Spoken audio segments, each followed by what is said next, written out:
चलिए मैं आपको एक यात्रा पे लेके चलता हूँ। एक ऐसी यात्रा जब खेती करना काफी मुश्किल हुआ करता था, क्योंकि खेती करने के लिए या तो इंसानों को अपनी ताकत का उपयोग करना होता था या फिर उनको जानवरों की मदद से खेती करनी होती थी। और यही वजह थी कि इंसानों ने ऐसे उपकरणों की खोज करना चालू करी जिससे खेती के काम को आसान बनाया जा सके। और इसी का नतीजा है कि हमने हल की खोज करी।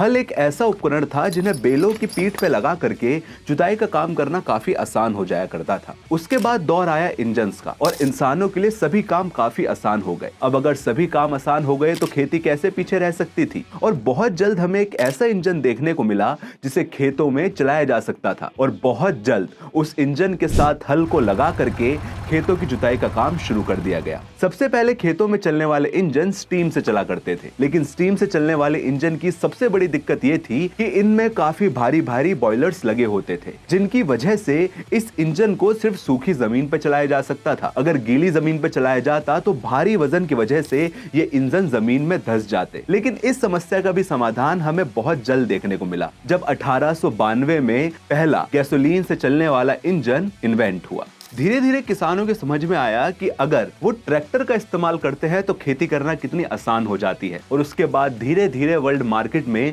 ट्रैक्टर्स की मांग बहुत ज्यादा बढ़ने लगी और काफी बड़े बड़े मैन्युफैक्चरर्स ट्रैक्टर्स बनाने के काम में लग गए। अब देखिए, जब काफी ज्यादा कंपटीशन मार्केट में होता है तो कोई भी चीज इंप्रूव होती है, और ऐसा ही हुआ ट्रैक्टर्स के साथ। काफी सारा कंपटीशन आने की वजह से सभी मैन्युफैक्चरर्स ये कोशिश करने लगे कि वो अपने ट्रैक्टर को बेहतर से बेहतर बना करके किसानों के पास जा सके, ताकि किसान उन्हीं के ट्रैक्टर लेना पसंद करे। और ऐसे ट्रैक्टर्स में लगातार इनोवेशन होती रही। मिसाल के तौर पर जब ट्रैक्टर्स बने थे तो इनमें लोहे के पहिए इस्तेमाल होते थे, लेकिन धीरे धीरे लोहे के पहिए बहुत ज्यादा इम्प्रैक्टिकल हो गए, क्योंकि वो जमीन के अंदर धंस जाया करते थे, बहुत भारी हुआ करते थे। और फिर ये एक इनोवेशन का ही नतीजा था कि ट्रैक्टर में रबड़ के पहिए लगाए गए और उनमें पानी भरा गया, जिनको हम आज तक इस्तेमाल करते हैं। एक तरफ जब पूरी दुनिया ट्रैक्टर्स का इस्तेमाल कर रही थी तो हमारा देश यानी कि भारत, जो एक कृषि प्रधान देश है, वो कैसे पीछे रह सकता था। और धीरे धीरे भारत में भी ट्रैक्टर्स आने लगे।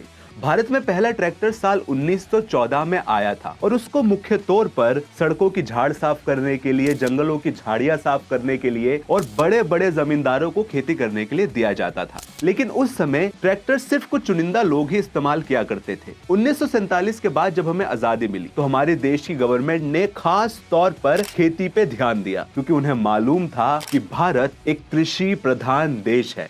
और फिर धीरे धीरे काफी सारे मैन्युफैक्चरर्स हिंदुस्तान में आकर के ट्रैक्टर्स बनाने लगे और 1960 तक काफी सारे मैन्युफैक्चरर्स हिंदुस्तान में ट्रैक्टर बनाने लगे, जैसे कि Mahindra and Mahindra, Eicher, TAFE. ये कुछ बड़े नाम थे जो 1960 से लेकर आज तक हिंदुस्तान में ट्रैक्टर्स बना रहे हैं। और देखते ही देखते ऐसा वक्त आ गया कि हिंदुस्तान ट्रैक्टर्स का सबसे बड़ा निर्माता हो गया। और आज हिंदुस्तान अपने लिए तो ट्रैक्टर बनाता ही है, साथ साथ पूरे विश्व भर में ट्रैक्टर्स को एक्सपोर्ट भी करता है। तो दोस्तों, ये था ट्रैक्टर का छोटा सा इतिहास। आपके पास कौन सी कंपनी का ट्रैक्टर है हमें कमेंट करके जरूर बताएं। और अगर आपको अपने ब्रांड के ट्रैक्टर का इतिहास जानना है तो हमें कमेंट कर दें। वीडियो पसंद आई है, वीडियो को लाइक करें, शेयर करें और हाँ, ट्रैक्टर जंक्शन को सब्सक्राइब कर लें।